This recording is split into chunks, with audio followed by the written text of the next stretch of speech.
ભરૂચના વિદ્યાર્થીઓએ રાષ્ટ્રીય કક્ષાની સ્ટીમ ક્વિઝ 4.0 માં ડંકો વગાડ્યો છે. પ્રિન્સી પટેલ અને સમર્થ મિસ્ત્રીનું સન્માન કરાયું હતું.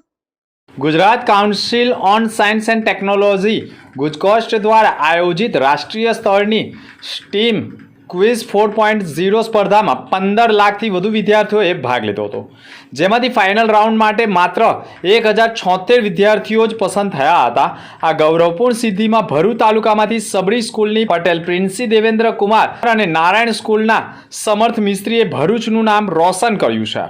17 ઓગસ્ટ 2026ના રોજ નવજીવન સ્કૂલ સ્થિત પરમ સાયન્સ સેન્ટર ખાતે આ પ્રતિભાશાળી વિદ્યાર્થીઓને ટેબ્લેટ એનાયત કરી ભવ્ય સન્માન કરવામાં આવ્યું હતું, જે સમગ્ર ભરૂચ જિલ્લા માટે અત્યંત ગૌરવની ક્ષણ છે.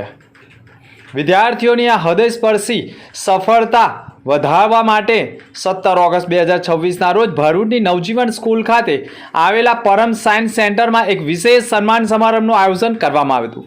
આ સમારંભમાં બંને પ્રતિભાશાળી વિદ્યાર્થીઓને પ્રોત્સાહિત કરવામાં આવ્યા. ટેબ્લેટ તથા પ્રમાણપત્ર એનાયત કરી ભવ્ય સન્માન પણ કરવામાં આવ્યું. આ પ્રસંગે શાળાના આચાર્યો, શિક્ષક અને સ્થાનીય અગ્રણીઓ ઉપસ્થિત રહીને વિદ્યાર્થીઓની આ સિદ્ધિને બિરદાવી હતી અને ભવિષ્ય માટે શુભેચ્છાઓ પાઠવી હતી.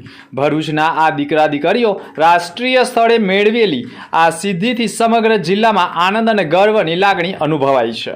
આ ફાઇનલ રાઉન્ડમાં ભરૂચ તાલુકાના 2 હોશિયાર વિદ્યાર્થીઓએ જુનિયર કેટેગરીમાં ભાગ લઈને ભરૂચ જિલ્લાનું પ્રતિનિધિત્વ કર્યું હતું, જેમાં પટેલ પ્રિન્સી દેવેન્દ્ર કુમાર સબરી સ્કૂલ ભરૂચની છે, જ્યારે સમર્થ મિસ્ત્રી નારાયણ સ્કૂલનું હોય. બંનેનું સન્માન કરવામાં આવ્યું હતું.